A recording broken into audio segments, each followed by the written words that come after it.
My Worst Date. I'm Cassie. I'm Keegan. I'm Christina. It was so low, NPR starting. Hey everyone, welcome to My Worst Date. I'm Cassie. What if we decided to just change the format of the show and do it all in our best Phoebe Judge voices? No. NPR. Christina's You're I'm listening. At playing. the top of the hour here, we have a really funny conversation that was brought to our attention by a listener. There you go. Launch into it. Okay, well, I do have something I want to bring up, which is something that was brought to our attention in our worsty group. And that is something that we have kind of touched on before, but I think it's really important. And I'm not going to put this person's name out there, but I just want to kind of have this conversation because I think it's a good conversation. Right. I need some opinions. I'm 27 years old, work full time as a barista, and I still live at home with my parents. Is that something that would be a turn off in the dating world? My 20s have been hard, to say the least, mostly spent dealing with my mental health and just staying alive. Girl, hear you. That's what your 20s really legitimately is. And sometimes longer. Yeah. Okay. Amen. Mm-hmm. I know it's not ideal, but I also don't feel like it should count against me. And financially, it's just the best option for me right now. Anyone else in the same boat? I have lots of thoughts. I have tons of thoughts.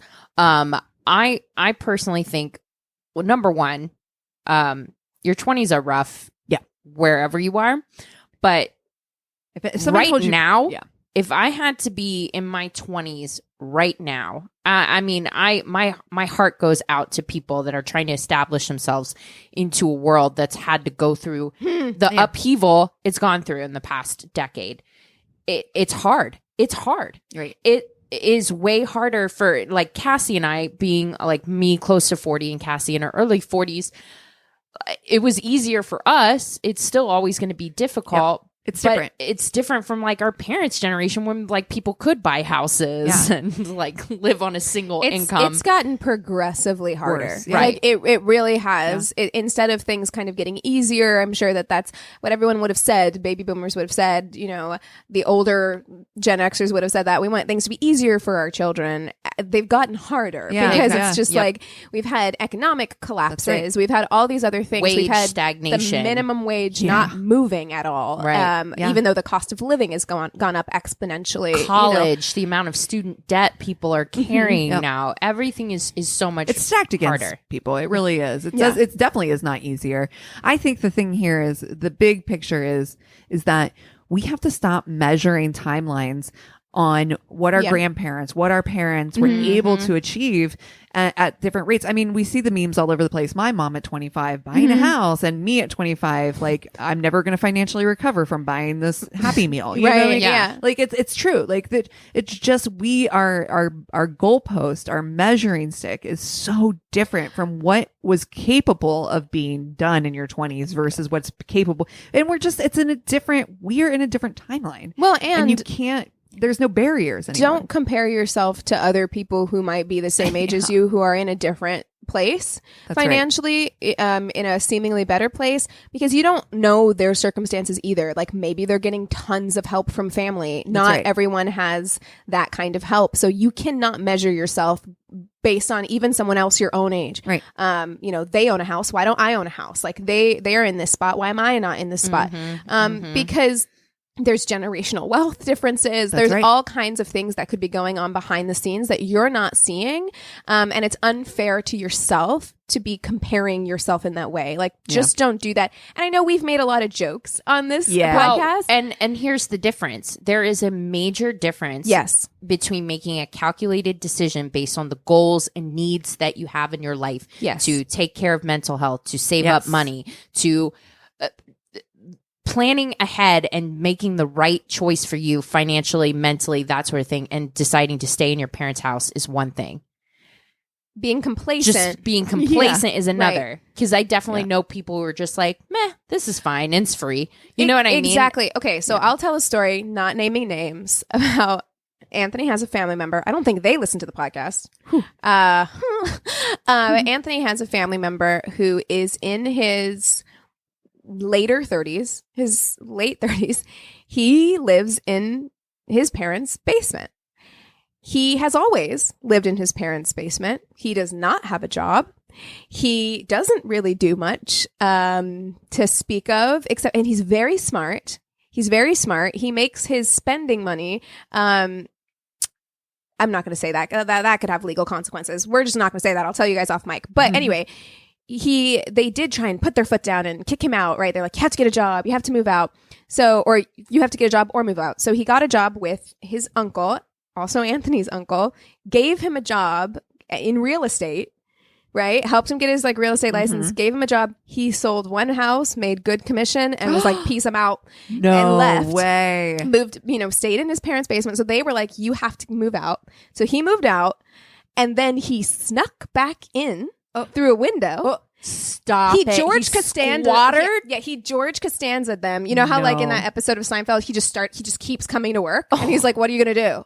And that's basically, he's just like, they wake up, he's in the kitchen eating cereal, and they're just like, well, okay. And then they never kicked him out again. So he's just living there and has no goals to speak of, has no drive to move out or create a life of his own or anything. That's that is a different situation than someone who is making a choice to prioritize things like mental health, savings, goals, right? And is choosing to be in that position for that reason. Sure. Or in the situation like my son is, who's living with us, who kind of got stuck in moving out during a pandemic and moving in with us and got behind the curve on trying to get, it's just, it's different. And it's, but at least he's currently taking a bunch of classes right now to get some HR certifications so that maybe he can kind of go into that direction. I mean, at least he's doing something, right? Other than not doing anything, I guess. Right. Having a goal. Yeah. To me, there shouldn't be shame. Again, but life is fucking hard, and we all end up in positions we maybe wouldn't want to be in, or we all feel like we're falling behind. I understand that, but it is important to have goals, right? About where you want your life to go. And I think that if you're living at home because you're trying to achieve something, there's no it's fine. That's not a tell on your character. That's not going to be a red flag for. It shouldn't be a red flag for you right off the bat. I think there should be more so now. Definitely more so now. It's not a red flag for people. Absolutely, because I think everybody understands. Lots of people moved back in. Oh my gosh. Beginning of pandemic, so many people from LA went and lived with their parents. It was no one had jobs. What else are you gonna do? You're gonna keep paying $2,000 a month in rent, by yourself with no job for fucking a year. That gives me anxiety to even think about. Yeah, I know, me too. Oh my goodness, that's triggering. So I think there are a variety of factors that you can't just dismiss somebody right off the bat for making that. Hear them out first, yeah. And I feel like you'll know upon meeting someone. For me, it's less about where you live and it's more about who you are. And look, I really like him. I'm not trying to shit on him. But if I met the person I was just talking about out at a date and that stuff was explained to me, it would be a turn off, not because he lives at home, but because where are you going? What are you doing? How are we going to grow together as a couple? What's going to happen?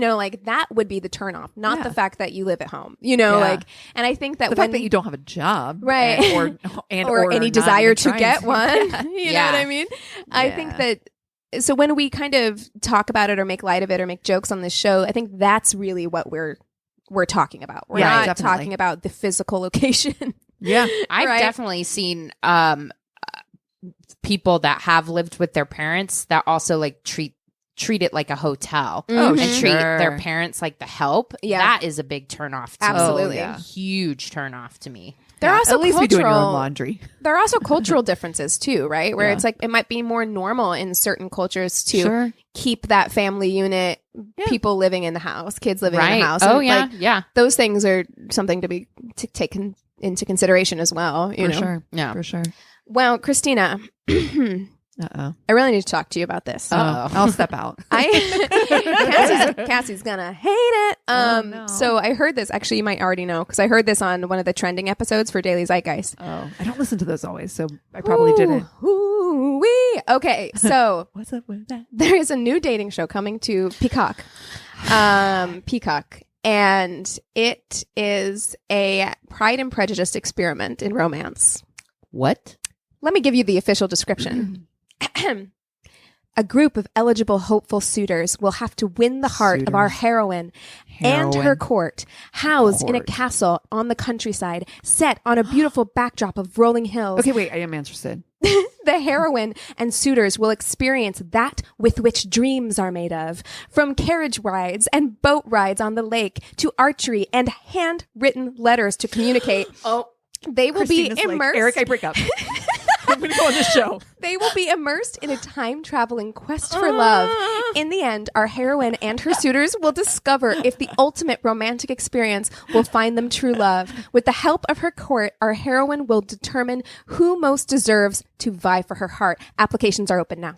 I am so here for this. That is written letters only. Oh my God. Your that face. is a dream come true. I would have killed to be on this show. Abso-fucking-lutely. Are you kidding me? Can I just be in your court? That's what I'm here for. Oh my gosh. I'm here for the cool costumes. Me and Cassie in your court. Oh my God. Can you imagine Bridgerton vibes? the shit talking we would be doing? Like, did you see Lady Smith today? Oh my God. And sipping actual tea whilst we do it? Stop and it. cucumber sandwiches. Oh my gosh. I'm into it. As I do needlework. We actually just got Peacock, so yeah, I'm watching that. 100. I will for sure be watching this. I'm not gonna lie. If I was single, the application would be filled out and in already. Right. Let me tell you right now. I really want one of our worsties to do it. Please, I know. Please. Oh my God. I'm not on social media right now. One of you put it in the group because I don't know if the applications will still be open by the time this episode comes out. So I'm gonna put it in the group. Yeah. I'm doing it. Do it. Yeah. You're like, somebody do this for me. Please. Yes, I need to live vicariously. And if you get to pick, if you get to pick your court, we're on your goddamn court. Please let the three of us be on your court. Yes. Oh my God. We have a draw. We've got a hook. Use the podcast as leverage. Okay. I want corsets. I want parasols. High tea. I want parasols and gloves. I don't want gloves. I want parasols though. Oh, absolutely. Oh my God, I'm like hugging myself. Where is this being filmed? I don't know, but I hope England. They said castle. They did. Yeah, they ain't many castles here. Hearst Castle. But no, it's probably like a legit like English countryside. Oh yeah, my rolling God. hills. And I just want to I want to be wearing like one of those dresses and then just like look out the window. Oh yeah, forlornly. Yeah. Have you ever watched like the 1860s house or 1890s house or whatever? Yes. Oh my God, I love those shows. This is like if this show got married to The Bachelor. That's what this is. And I've been so about these like gimmicky dating shows like that, Sexy Beasts or whatever. That freaks me out. I don't like that. This, I'm here for that. Yeah. So here for it. There was a show that was on gosh, I can't remember what network it was, but it was like whenever I was in high school, and it was like where they took a bunch of Americans. It was like American Princess or something. And they took a bunch of Americans and they had them go through like etiquette school. Yes. And then they got eliminated based on who could princess the best. And at the end of it, you got like an actual title. Like you got to be like you did, but I mean, never but heard it was of one of this. those. It's probably one of those like things where like you could buy a title. But I just remembered it when they got to the final like episode. It was like the last two girls, and they got to go to like the place where they would be like the lady of this town. Ooh. And so they got to spend like amongst your people or whatever. Gosh. My God. And those people were probably like, oh yeah, fuck you. Dude, I'm such a dork that I actually watched this show on YouTube called Townsend and Sons. Okay. Do you know what I'm talking about? Never heard of this. Okay, so Townsend and Sons, it's this dude that like cosplays like he's in the 1700s. Oh, we love it. And he has like this shack. It's a cooking show, and he cooks like 1700s recipes, like the way that they would cook it in the 1700s. Oh my God. So it's like over a fire. I fucking love that. Just a can of beans on a fire. Oh man. So it's just like I really feel like YouTube knows me because it's history it does. and cooking. Yeah. Oh yeah. Together. Oh yeah. I would love to watch that. You know what else?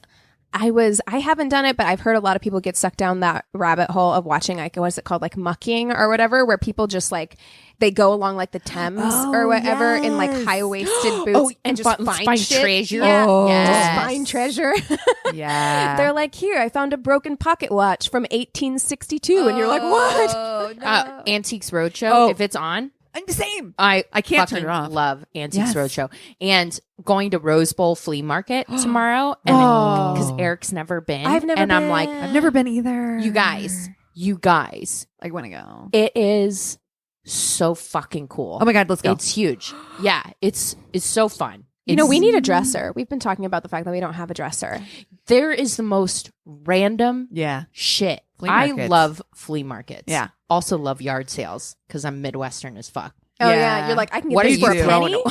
Yeah. Are you kidding me? You're like, do I need it? No, No. but it's a penny. It's a penny though. You're like, it's fine. I'll take it. It's fine. a phone that looks like lips. Come on. If I had a take it. phone that looked like lips, are you kidding me? I would buy that in a heartbeat for for the a kitsch, dollar. Yep. just for the kitsch factor. You can always get like really cool frames too. Which I need some frames. Ooh, Yeah. Oh shit! I might have to go tomorrow. Dude, it's so fun. If you've never been, I mean, of course, I like kinda wanna go Rose now. Bowl is huge. So, I mean, you will never be able to walk through all of it. It's just really Challenge cool. accepted. Yeah. Yeah.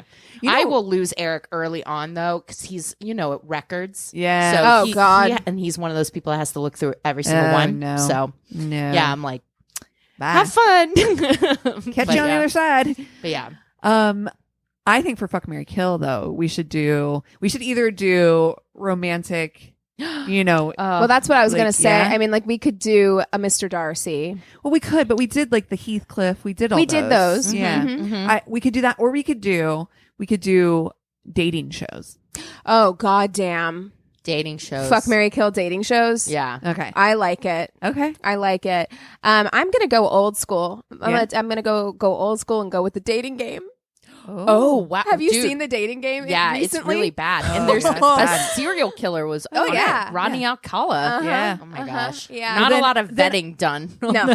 Then I'm gonna go old school as well, and I'm gonna do Love Connection. Oh God. Old school times 3 for the match game. Oh, God. Wait, Oh, Match wait. Game. I thought Match Game was a cards game.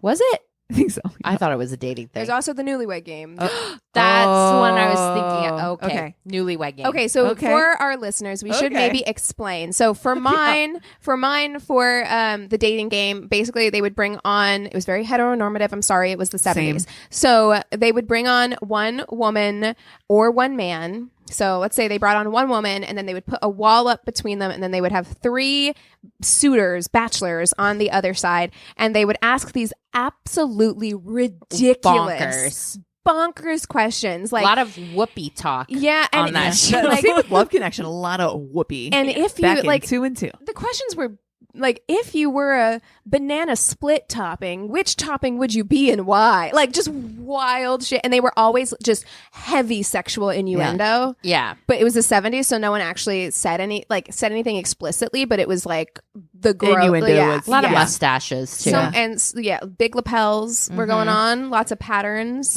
on that show. So yeah, what about Newlywed Game? Newlywed Game was you were newlyweds. It was a group of newlyweds who were competing to see like who knew the most about each other. right. It's just a dangerous game to play. I really feel like that could cause some arguments. We did that on the cruise. Yeah, we did. We went. Yeah, Chris and I were up on the stage. Oh yeah, You didn't make it. You guys didn't make it. I came. Oh, did you? Yeah, did. Yeah, I did. Yeah. Okay. Anyway. Yeah, no, I don't know.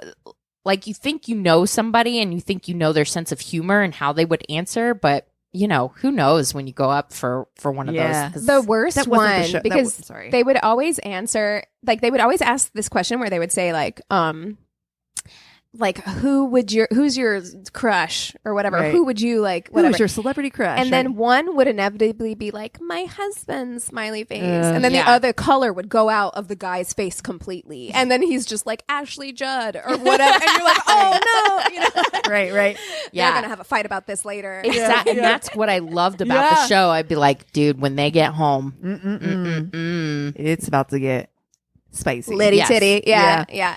The Love Connection is a game in which one suitor, again, heteronormative. So it'd be either a female or a male would be on a video camera and would be able to see their suitors, but the suitors were placed on like a couch that was like kind of a rounded banquette that, you know, eventually that person would hopefully join them in.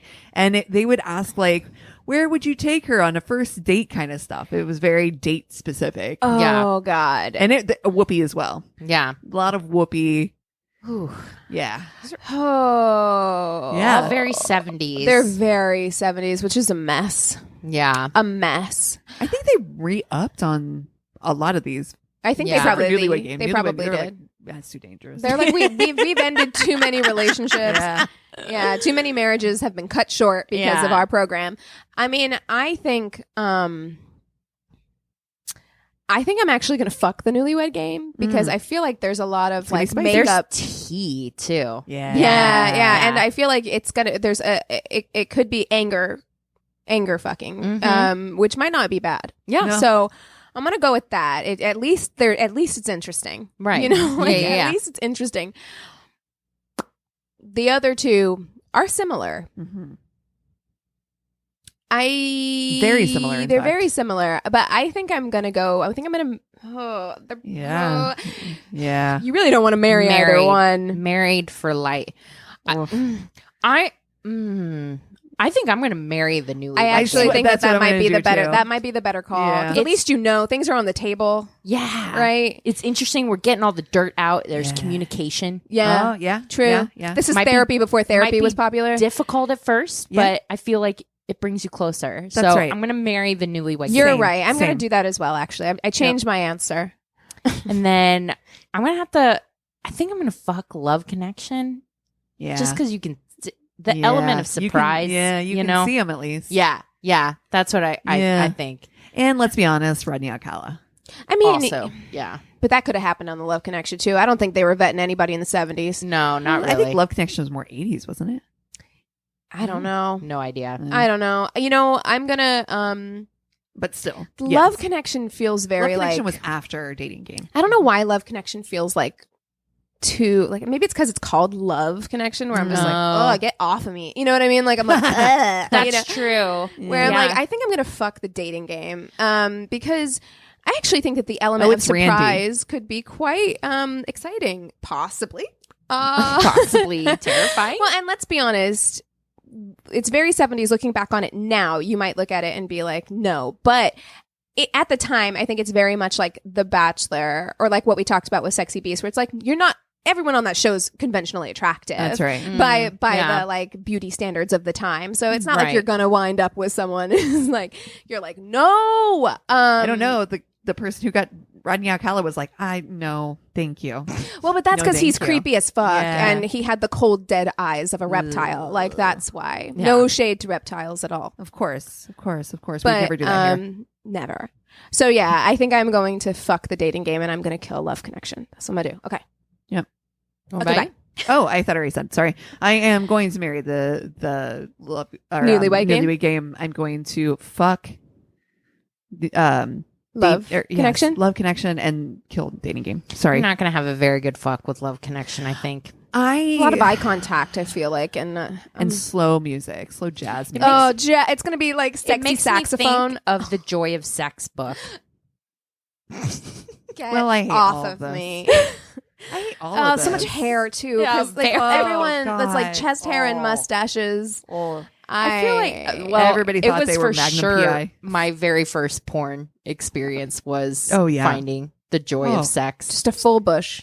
Yeah, it was very very very intense experience to find. God. I found a couple of things Yes. in that Snoop session, and that'll teach you to get the fuck out of your parents' room. It That's- sure will. it should at least. Woof. Oh God. On that note, let's take 5 and we'll come back with stories. Okay. And we're back. All right, take it away, Cass. All right. So, I got this right from Reddit. It says, I tried to reconnect with an old flame I hadn't seen in years and invited her to a party a coworker of mine was having. She's now a single mother and hasn't gone out to a party in years and accepts my invitation readily. Oh, I bet. She's like, I haven't partied in years. Here Oh no. Oh, no. That can go off the rails. We talked about on the podcast our first time out at the bar after a year, and it was litty titty. Yeah, rage. We go to the party late because she decided it was imperative that she pregame. Despite my insistence, this was a house party and not a kegger, and that we weren't teenagers anymore. Right, everyone's standing around drinking red wine, and you're just like, ah! First thing she does is chug a beer, then slide her jeans down to expose her butt so that people could slap it. No. Coworker No. party. No. Coworker party. Coworker No. party. Oh no. She goes hard and ends up throwing up and passing out at 8 p.m. Stop. The party started at 7. I'm cleaning up after her, embarrassed all to hell, when she wakes up and starts throwing up again, narrowly missing the trash can. So I had to I had placed next to her. Oh. Eventually, I get everything cleaned up, talk to her, and decide it's better that we just go back to my place so she can sleep it off in an actual bed. I put her in my car and go back for her purse.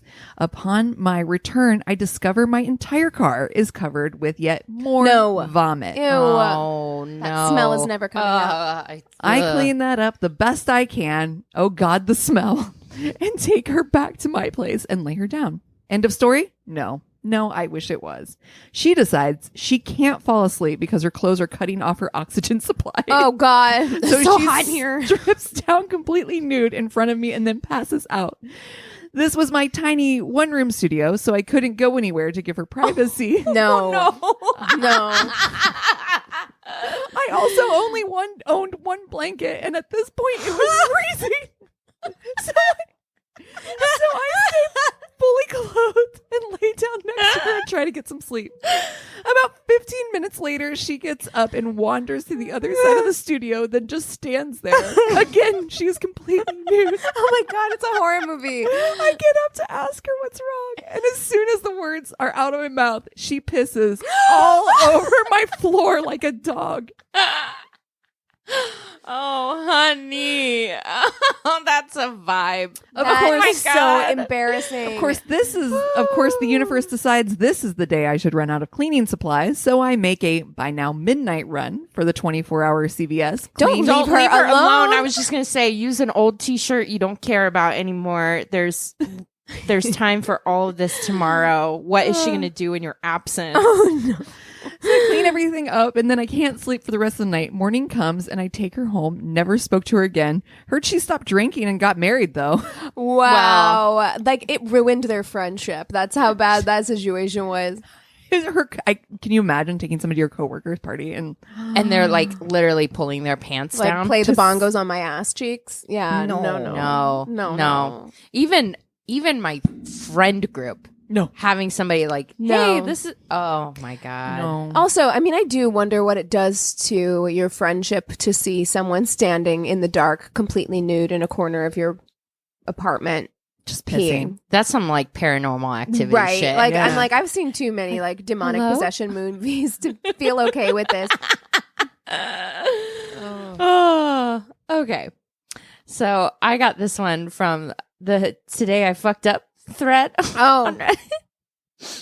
I'll just get started. This happened a few months ago, but resurfaced yesterday. I matched with this guy on Tinder back in November, and we started talking. We hit it off, and after a few weeks of talking, we made plans to go on a date. Before I dated, I wanted to make sure that this guy wasn't a serial killer or anything, so I Googled his first name, combined with some info about him that was on his profile.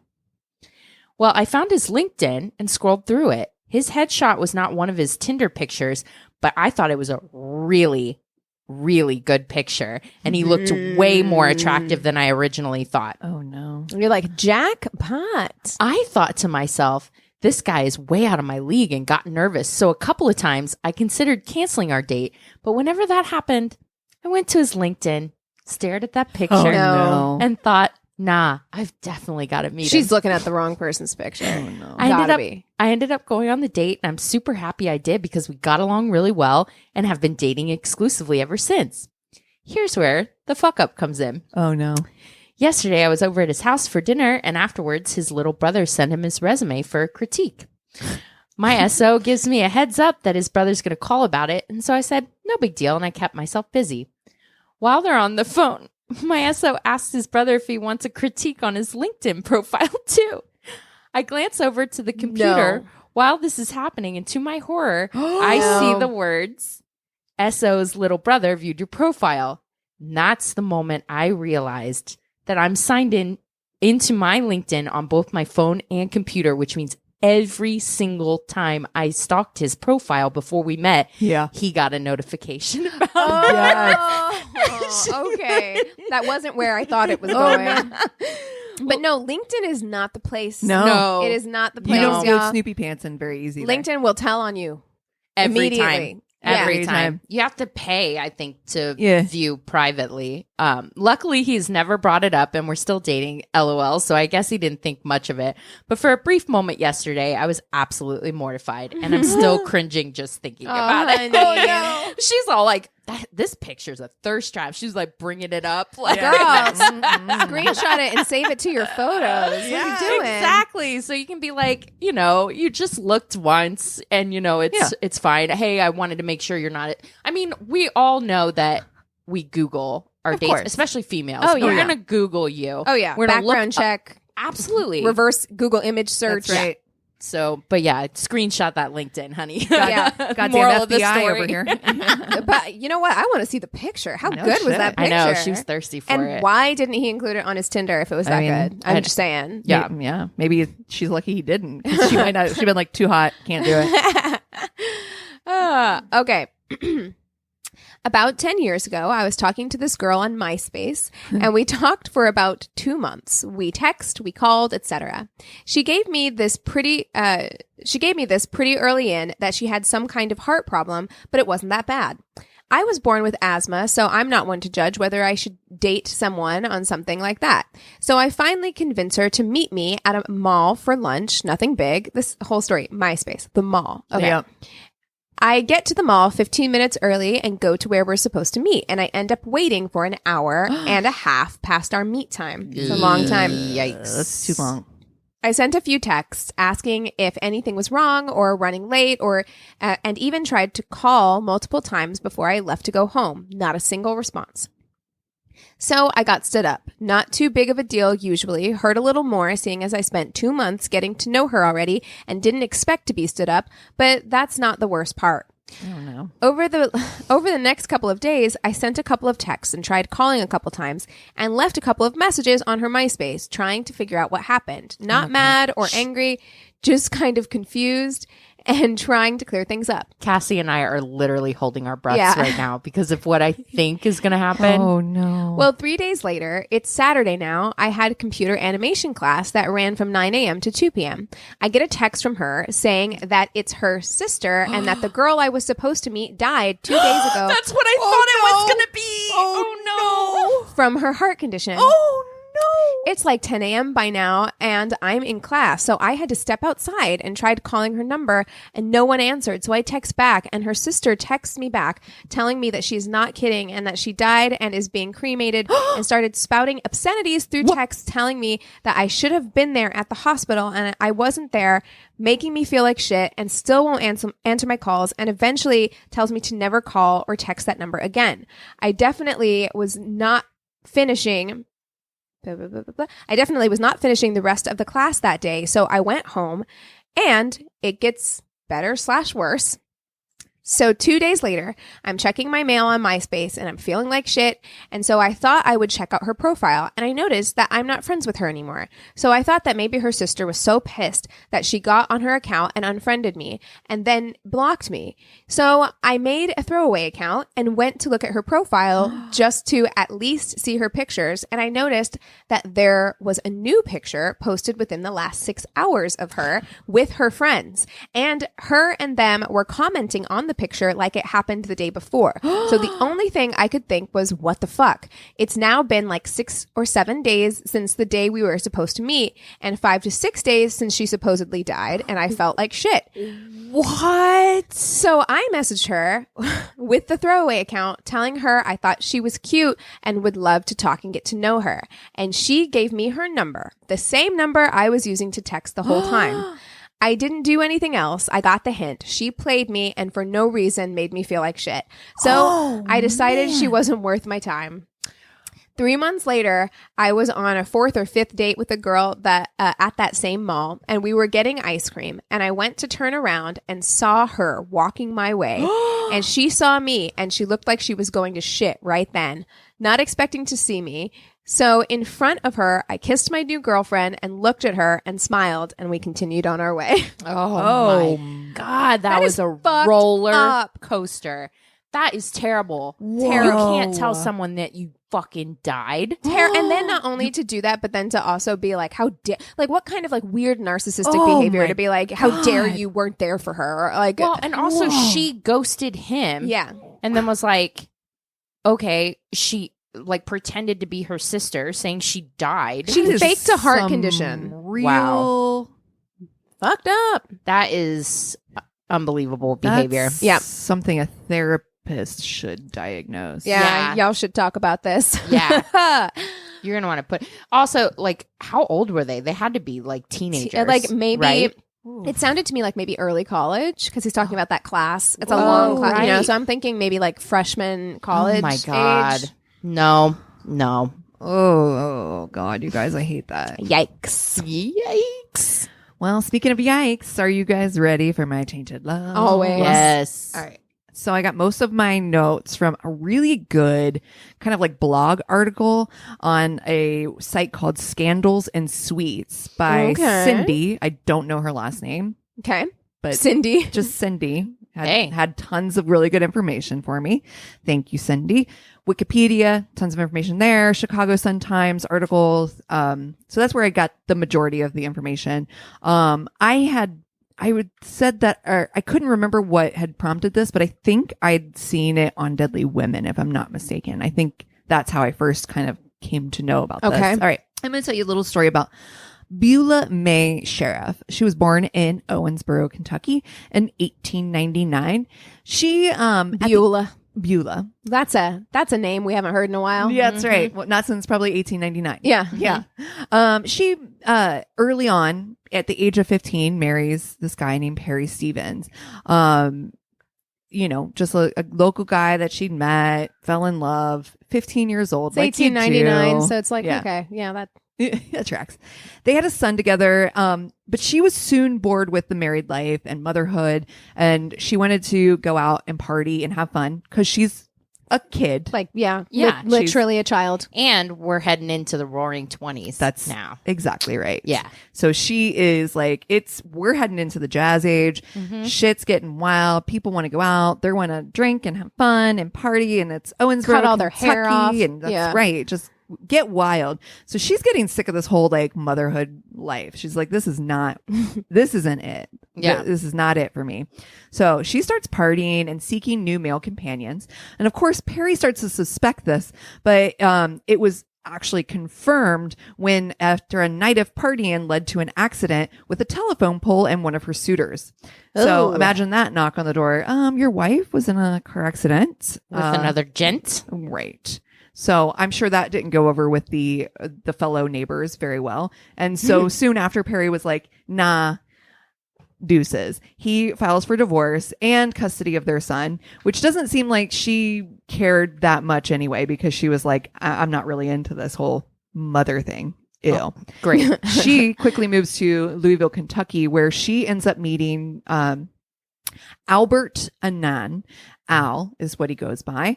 So many Alberts at this time in history. I feel like of Alberts. So many Alberts. A lot, you're right. Al is, she's struck by him. He's good looking. He has a pretty decent job.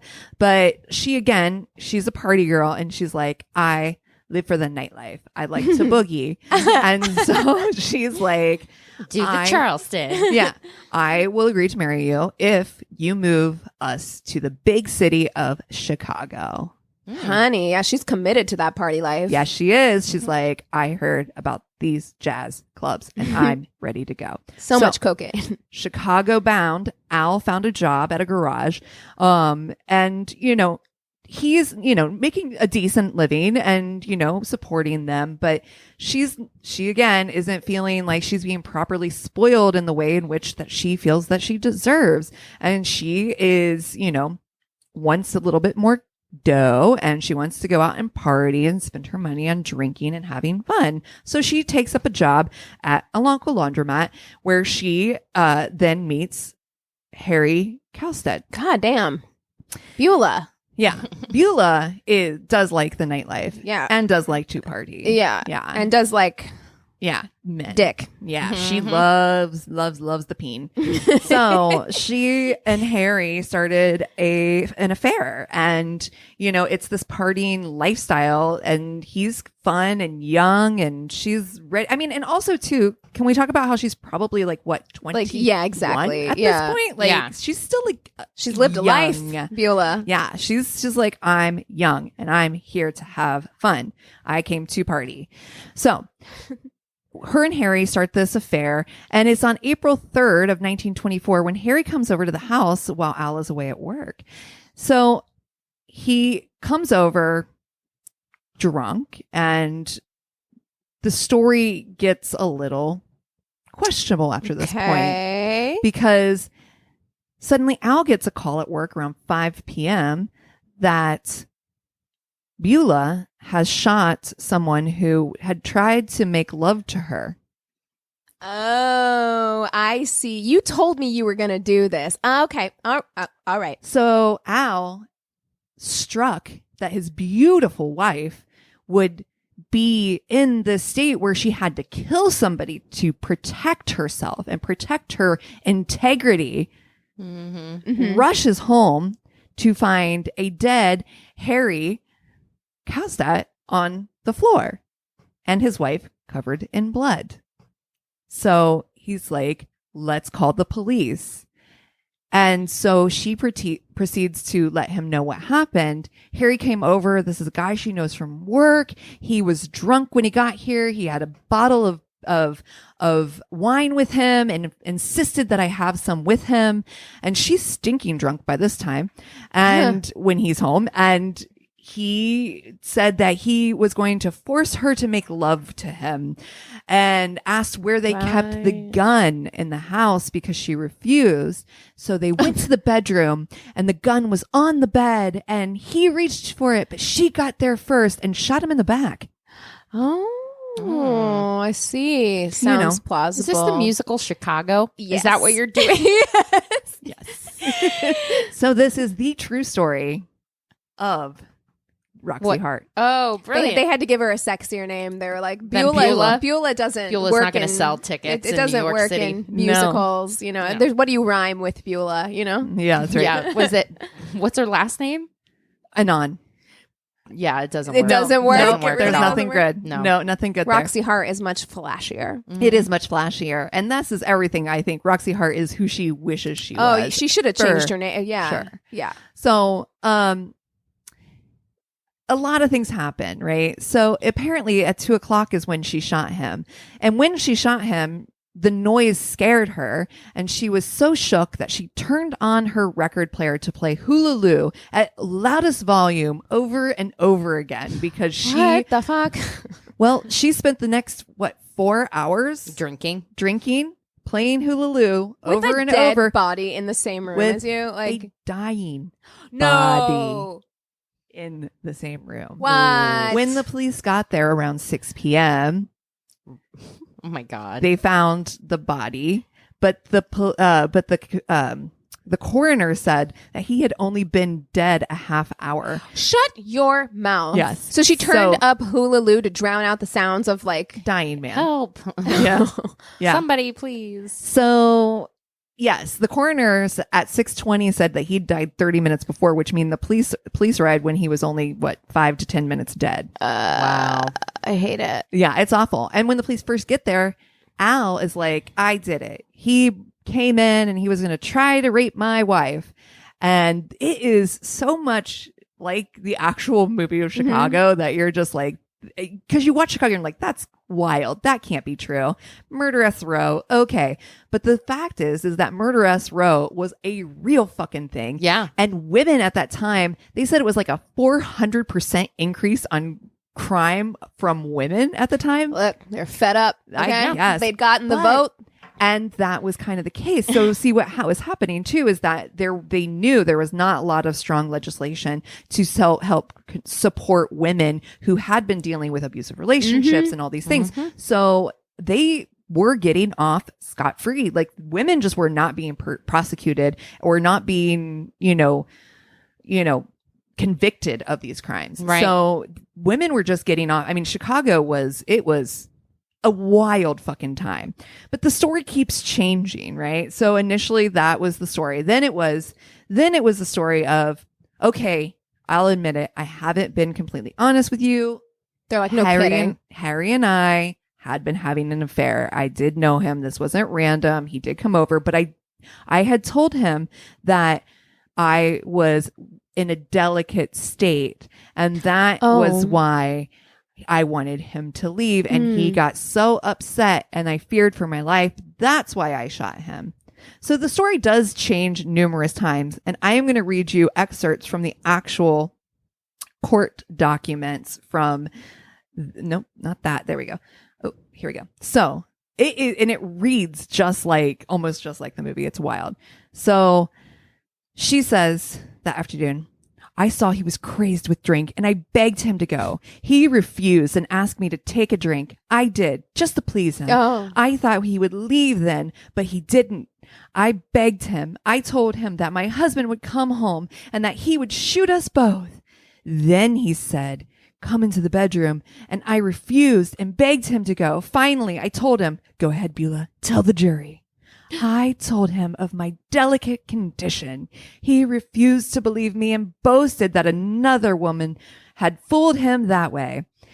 And what did he say to this?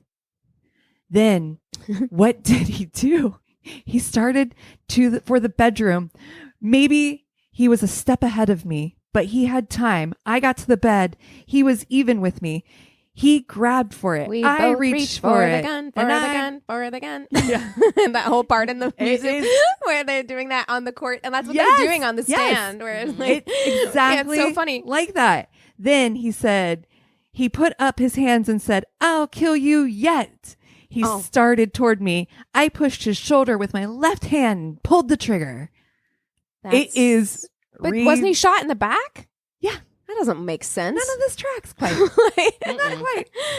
But of course, a jury could never, right? I mean, a jury couldn't. She's daintily dabbing her eyes. Oh, what delicate condition? Does she ever elaborate? Or they're just like... pregnancy. That she's pregnant. That's the delicate condition. Remember, she's pregnant, right? Okay. Well, Beulah, of course, through this whole confession and everything, she is on Murderess Row at this time. And while in prison...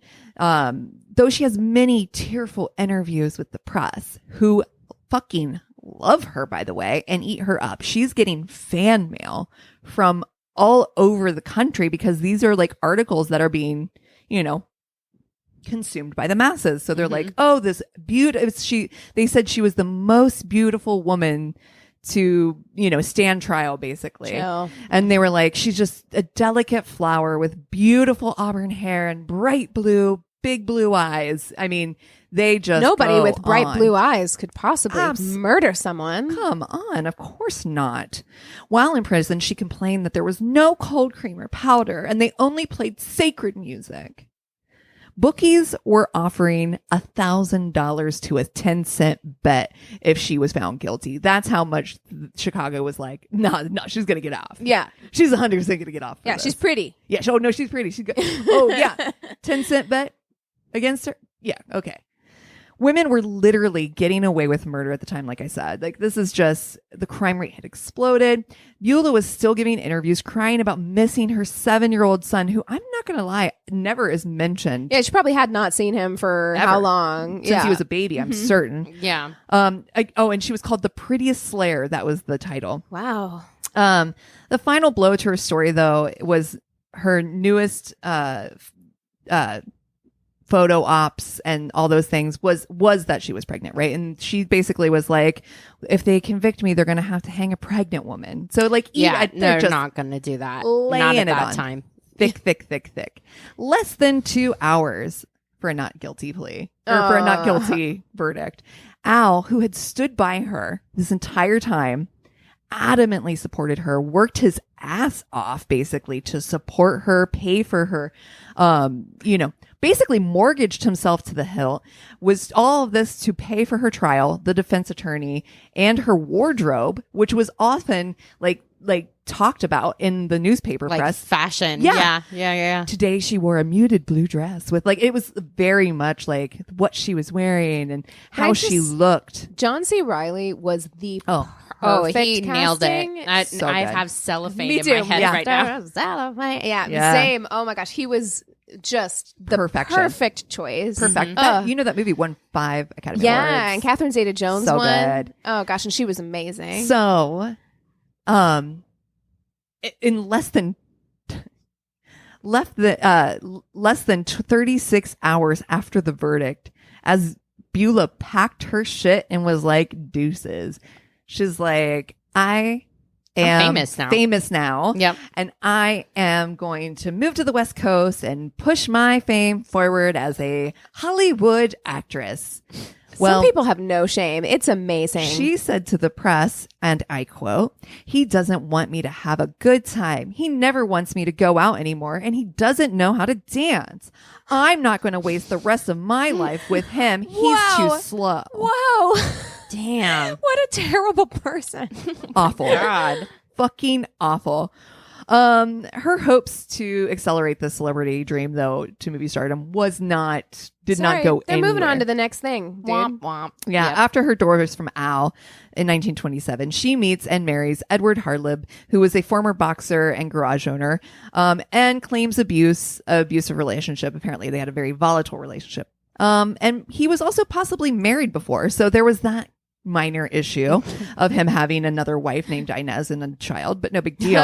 Okay. After divorcing Edward very quickly, she then meets Abel Marcus, but My God. a fourth marriage was not in the cards for Beulah, as she was stricken with TB and was sent to the Chicago Fresh Air Sanitarium at the age of 28, where she lived out just her last few days. Ma'am. Holy shit, dude. Well, she was here for a good time. Bright. Not a long time. Yeah.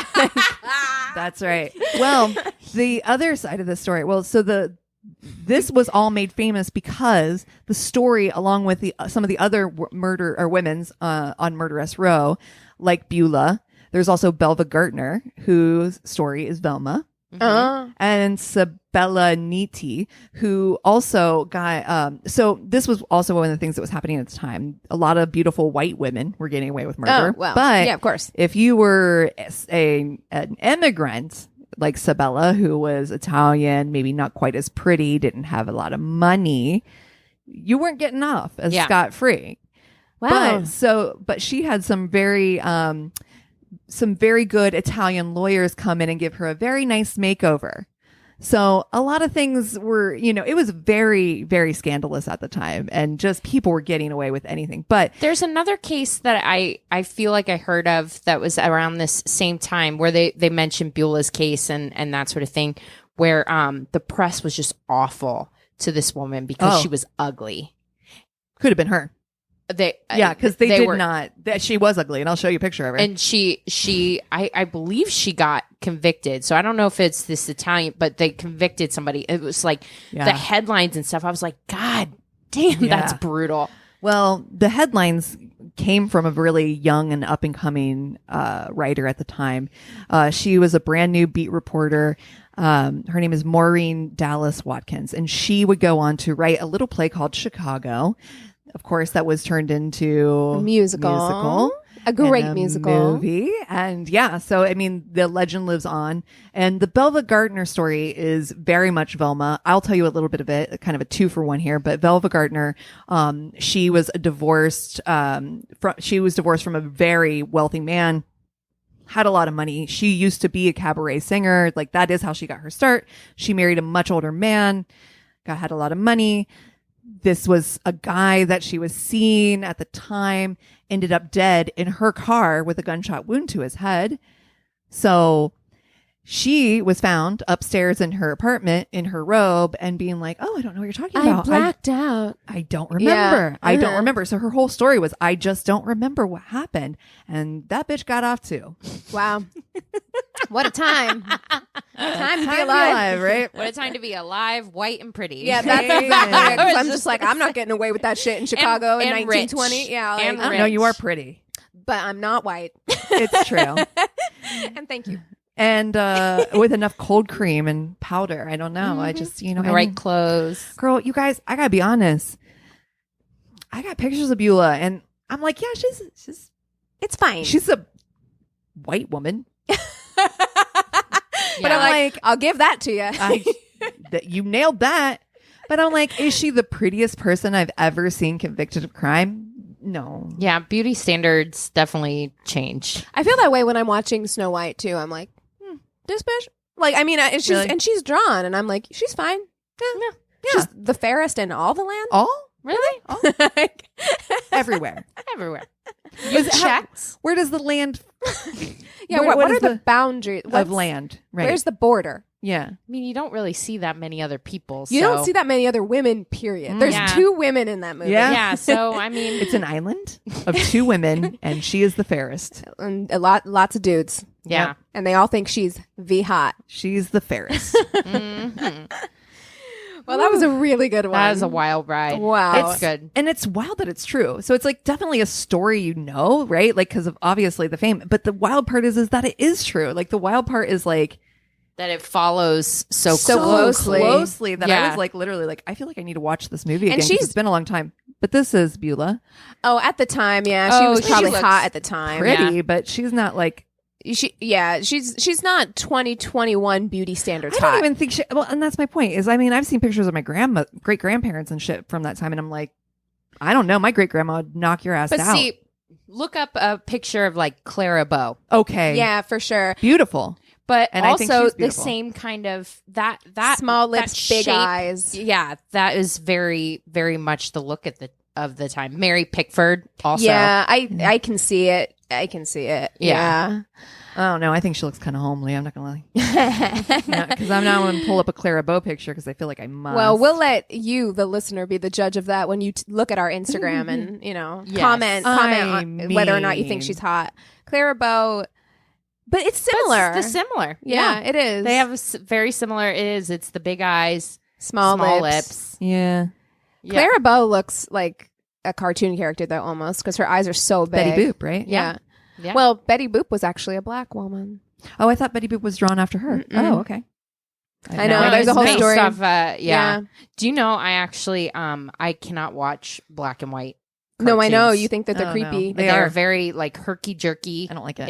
It's very unsettling to me. You don't like the and I also don't Mickey like Mouse on the ship? No Steamboat Willie. Yeah. No old Betty Boop cartoons. They're really even just thinking about it gives me That is bleh. so funny to That me. is funny. So I guess what you've not been watching this week. Exactly. Not black and white cartoons. No, Right. that's for sure. What have I been watching this week? Geez. Okay. This is kind of embarrassing, but I'll tell you. Please. I didn't get I took like when I was done with work and it was just like a long day and I was like, I just want to lay down before we prep dinner or whatever. So last night around like 4, I went back into our bedroom because that's where like the AC is better and it was hot or whatever. And Eric's like, put on Babe. No, the pig movie? Baby? Yes. Oh, no. That would do pig. Oh, That'll my Did you cry? God. Yeah. Yes. Yeah. Yes. When the pig, Oh. when Babe like does all the sheep and he and everyone stands up and cheers. sobbing. Sobbing. You crack me up with the stuff that makes you cry. Like, that's the shit that makes me cry too. That shit makes me cry every time. I'm just so proud of you, babe. I know. I know. It's like when a good thing happens to a good person and creature. An animal. Forget it. For an animal and a cute little pig. I refuse to watch anything with a sad animal movie. Fuck off. Never. Oh, never. My God. Which I should also say, when I recommended that show, gosh, what was that show you had asked me about the murderers? Redemption, I think. Oh yeah. I do want to give a trigger that there is a dog death in that, and so I just want to. It's probably too late if you took my recommendation and you're watching it. It's too late. But for everyone else who's like, maybe I'll add it to my watch list or whatever, there is dog death in it. So please just proceed with caution. But that movie, Babe, has like a 97% Rotten Tomatoes. People need to feel good. It's just people need to feel good. Such a good movie. I haven't seen it obviously like forever, but yeah, I was a so blubbering funny. mess watching Babe the Pig. That is cracking me up. That like you were just like that. Eric was like, put on Babe. Yeah, it'll help. It'll help, and it did. It did. Well, a couple things. I've been spending most of my time. YouTube is a wild fucking place right now. Oh, it's there is YouTube drama, and I have gotten so wrapped. What's the goss? Listen, here I this shit. So there's this woman who is like out of her mind named Gabby Hanna. Oh my gosh. So she's been hated for like a while. Like people have been like, oh, she's difficult, she's hard to work with, she's terrible. And so she's been saying, she's like, I'm gonna make my own docuseries where I expose all of this shit. So she's done that, and she's just like releasing videos where she's like addressing this, addressing that. And so she's basically laying it all out to make herself the victim, and then people are making their own videos, and they're like, let me tell you the actual story with receipts, fucking recorded phone calls, like fucking text messages. And then so I've been watching all that, and then I've been watching my guy who analyzes behavior, who's analyzing all of their videos. I love that guy. Yeah. Oh yeah. And he's like, you see what she's doing right here could lead you to believe this thing, and I'm just sucked into this fucking drama. I'm checking her Twitter to see if she's going to respond to like any of this stuff. I'm just like, YouTube drama I'm down the drama rabbit hole. Yeah. Dude, that guy did Brittany and Jamie Yes, Lynn. I haven't watched that one yet. Yeah. Where he analyzes both of their videos. Like, dude, Madonna's like, I'm coming to get you. Brittany, hold tight. Yeah. She's gonna helicopter in, drop the ladder. Oh my God. Come on yes. up, Apparently there's a new podcast coming up that's like all about Madonna. Like her life, her rise, and that sort of thing. I'm kind of interested. I bet her life is interesting. I'm nervous. I know. Madonna. There's gonna be some weird shit. She was famous in the 80s. Like, that's true. But I mean, who among us? I love Madonna. And I know she's like weird now. Yeah. I love Madonna. She was always kind of weird, but that's part of her appeal. And that's what happens when you get fame and like you're, you know what I'm saying? Like you're just warped in reality. And she's got Madonna money. Yeah. Okay. So please. You're not living. You're not living on Earth. She is not losing sleep over those words I just said. No. She's not losing sleep over anything anyone says about her. She's living her life. Yeah. Good for her. Yeah. Crushing the game. I also started watching Manifest because people have been talking about it. That's the one that they were like, you were disappeared 5 years ago. That was 5 years ago. Yeah. I don't know. People were like it's so good. And it was like #1 on Netflix. And they're like, I can't believe they're canceling it. And there's petitions to bring back Manifest. So I was like, well, shit. I guess I should watch it and see what all the fuss is about. It's fine. I didn't love it. I want to watch that Sex Life. I show. do too. You know that shit sounds. It's good supposed to be as spicy. Hell. Well, you know it's true. Is it? Okay, so it's based off of a true like novel, like some semi based off of. But the woman who wrote it, it was like her literally writing down all these sexcapades that she had when she started like she was like, my life was getting boring, and she's like, I kind of wanted to relive it without like reliving it, right? Like without like fucking off on my husband, who So she just started like writing it almost like diary style. I think I read like a whole article about it, and I'm like, that's interessante. But it is a book. Yeah, and it's also supposed to be like they show a lot. Everything. Yeah, they show everything. Everything.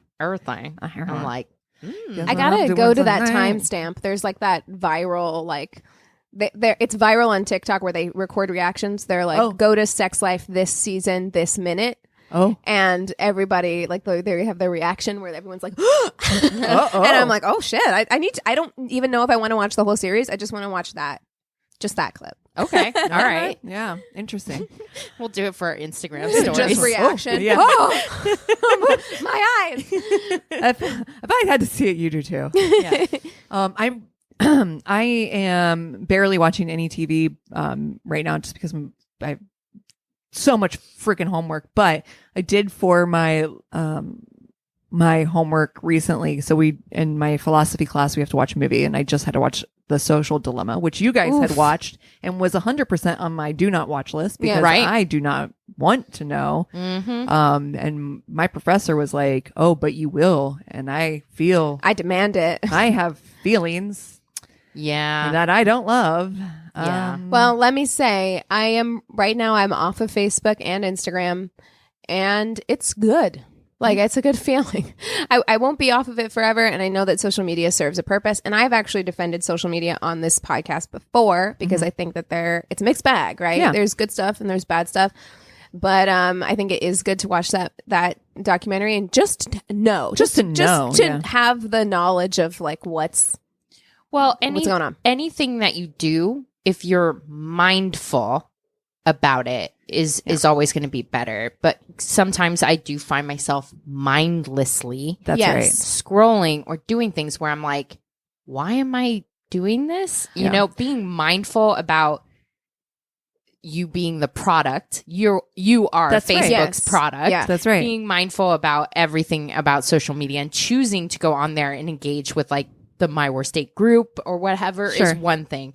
But yeah, if you're just reading comments, scrolling, reading more comments, let me tell you the number of times in the first couple days after I got off them and deleted the apps from my phone, the number of times I picked up my phone and went and clicked on where my Instagram tab, thing would be, or the number of times while I was working, keep opening pages, right? Yeah. Or like the number of times I was working and I like had like a lull in my work and my fingers literally just did FACE, to go to Facebook. Yeah.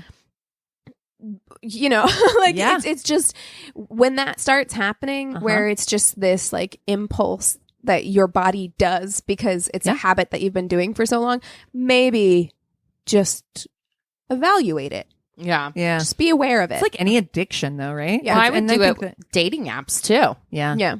That's a big thing. Just getting addicted to the swipey swipe. Oh yeah. Mindlessly doing it while like watching television. I mean, I am still on TikTok. I mean, I don't post anything on TikTok, but I can waste some time just watching TikTok. I really can. They're so good. I literally like have watched every single thing that Kevin James Thornton has done 5 times. That's the first thing I did this morning. Funny. He had a new one this morning. It cracked me the fuck up. He makes my day. Oh God. Oh, he's so funny.